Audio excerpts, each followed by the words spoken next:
इल्लल्लाह मुहम्मदुर रसूलुल्लाह ला इलाहा इल्लल्लाह मुहम्मदुर रसूलुल्लाह। औज़ुबिल्लाहि मिनश्शैतानिर्रजीम। बिस्मिल्लाहिर्रहमानिर्रहीम।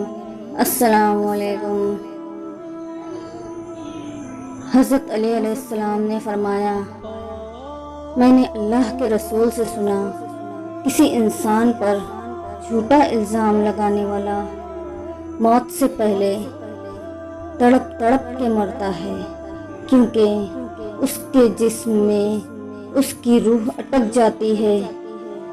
कभी किसी इंसान पर इल्ज़ाम ना लगाना। मैंने अल्लाह के रसूल से सुना, अल्लाह को नापसंदीदा अमाल में सबसे ज़्यादा नापसंदीदा अमल किसी पर इल्ज़ाम लगाना है, क्योंकि ये अमल इंसान को दुनिया में भी तड़पा तड़पा कर मारता है और कब्र में भी क़यामत तक तड़पाता रहता है।